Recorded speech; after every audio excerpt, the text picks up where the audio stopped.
Vie des saints pour tous les jours de l'année, à Béjot. 26 juillet, fête de Sainte Anne, mère de la très sainte Vierge. Sainte Anne appartenait à ce peuple choisi qui, dans les desseins de Dieu, devait donner naissance au Sauveur des hommes. Elle était de la tribu de Juda et de la race de David. Ses parents, recommandables par leur origine, devinrent surtout illustres entre tous leurs concitoyens par l'éclat d'une vie pleine de bonnes œuvres et de vertus.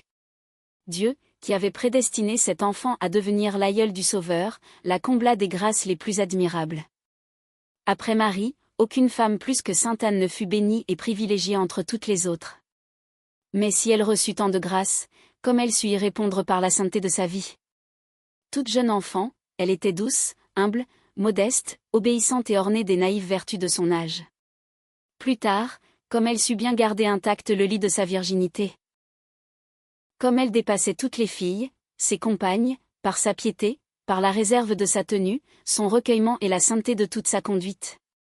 Puis, quand il plut à Dieu d'unir son sort à celui de Joachim, combien Anne fut une épouse prévenante, respectueuse, laborieuse, charitable et scrupuleusement fidèle à tous les devoirs de son état, vacant à propos au travail et à la prière.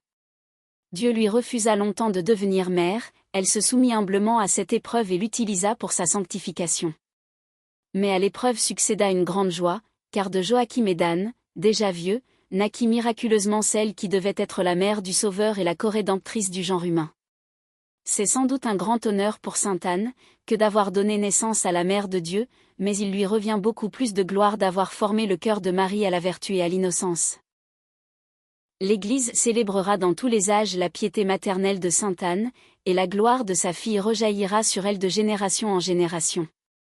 Le culte de Sainte Anne a subi diverses alternatives. Son corps fut transporté dans les Gaules, au 1er siècle de l'ère chrétienne, et enfoui dans un souterrain de l'église d'Apt, en Provence, à l'époque des persécutions. À la fin du 8e siècle, il fut miraculeusement découvert et devint l'objet d'un pèlerinage.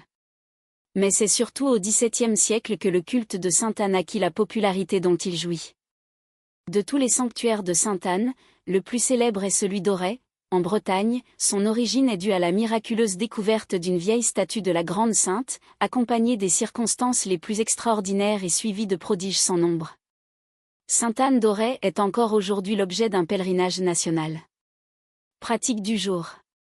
Aimez Sainte Anne comme la mère de Marie, invoquez-la chaque jour.